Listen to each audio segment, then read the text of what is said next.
expressed by the guest are not necessarily those of TTT Limited. Please be guided accordingly. All right, so welcome back to the Now Morning Show. And this morning, we are going to continue, as we did yesterday, talking about the United National Congress internal elections. And to chat about that a bit, I want to welcome this morning Mr. Robert Amar, chairman of Amar Group of Companies, an independent candidate for the internal elections at the UNC. Good morning, Mr. Amar.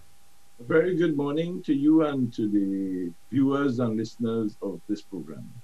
All right, so tell me about your independent way of thinking and why you're running as an independent candidate.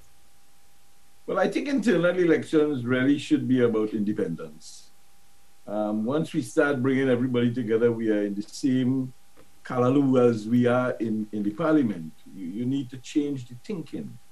And that means to say you need more autonomous people. That's why we have 3 independent people that I am supporting, the other 2, Rishi Kanik and Veera, who are running for international office and also for education officer. But the independence is important, and the democracy has to work with independent thinking people, working towards the initiative of the party's end product, which is getting the government. Okay, I understand that you also want to, you were discussing the building of a headquarters. Well, this party is 30 years old. I mean, we are at the point where after 30 years, we have no home. And it is a prerequisite if you really want to be in the politics. You have to have, in my view, a headquarters. I have found a piece of land. All of this is subject, of course, to the party's organization arms. But there are people who are interested in working with this particular organization towards making sure that they have a home, a permanent home. It's about time. I mean, football took a hell of a long time to get there, and the PNM is getting there, the UNC have to get there. Okay, I hear you. And what about, I mean, we're in 2020, and 2020 has definitely showed us that, you know, we need to make sure that all the information is available online rather than just in a physical location. So tell me about the digitization of the party. Well, you said it all, right? Imagine that in this day and age, we have the life experiences of COVID-19. And to that, I want to extend, of course, my concerns to the people of Trinidad and Tobago and thank them for being cautious, wear their masks, keep their distances, because that's important. But you cannot run an organization today if it is not in the digital economy. The leader of the UNC has shown that by putting computers in the hands of the children. And we have to make sure that the UNC is digitalized.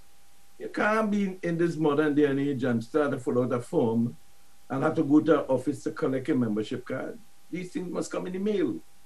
And this is something that I want to put as one of the 2 things on the front burner, the headquarters and the digitalization of the party.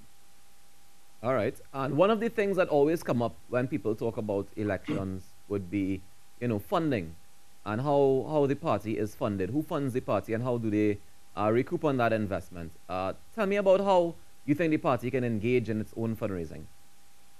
Well, you just look at the United States and you see how Barack Obama and all the others who have come after him have found a way to get society involved in supporting the initiative. Trinidad and Tobago has always had this situation, and today we have an issue to deal with, which is this issue of the procurement legislation.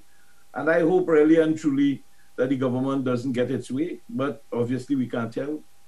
We have to take out the people who are the contractors or the people who everybody keeps blaming, as they are the ones that are engaging in supporting such bad business measures. Parties must be able to stand on their own 2 legs. So we have international audiences outside there that support this party. We have domestic audiences here that support the party that is not looking for anything in return. Not business, the rank and file. Remember, the party is not about the 1%. The party is about the ground soldiers, the people who are working the floor, who are the ones that do all the hard work. Okay, I hear you. And speaking of those same people, what are the benefits that people can get from being a part of the membership? Well, that is another thing that, if people remember my introduction of the Amar Toyota Owners Club, we had started that when we were in the Toyota business. And I was able to engage in setting up something that would have gotten other people to support it. The party's card must speak to other people so that when you are a holder of a card, you're not just a member of a party, but you're also a beneficiary of services and discounts throughout the length and breadth of the country. It is along that basis that we'll be able to get people more involved. You know, Magna Card is there. You know, all the other issues, St. Christopher's has a card, and they are maximizing. This political party has to move into that direction. Okay, understood. Before we wrap up, can you speak to the membership and speak to the people who are going to vote and let them know why they should be voting for you? Again, just ask yourself if any of the people who have spoken to you before have brought any of these ideas. And as I said to you, the people of Trinidad and Tobago, the land is already available. The person who has the land has committed, they'll sell it. And the land is going to be developed into not only just a headquarters, but a headquarters with a mall. So it's self-liquidating. And then most important is you need new ideas. People outside in this party have a lot of ideas. And people continue to say they don't get the time to let the ideas flourish. I intend to make sure that once you have an idea, there's going to be a repository for you to have it engaged in discussion and work it and end product. Either it could work or it can't work. So to the membership outside there, try something different. All right. Independence is very important. That brings balance. And that is why Trinidad and Tobago is such a great place. Well, thank you very much. People, when they go out on Sunday, they vote and support the independent candidates, myself, Vera, and Rishi Kanik. All right, well, thank you very much, Robert Amar, chairman of the Amar Group of Companies and independent candidate for the internal elections at the UNC. Thank you very much for joining us. Thanks a lot, man. Have a great day. And all you the as best. well. Take care. All right, and on that note, we'll take a quick break and come back with entertainment news. Iank is in the building.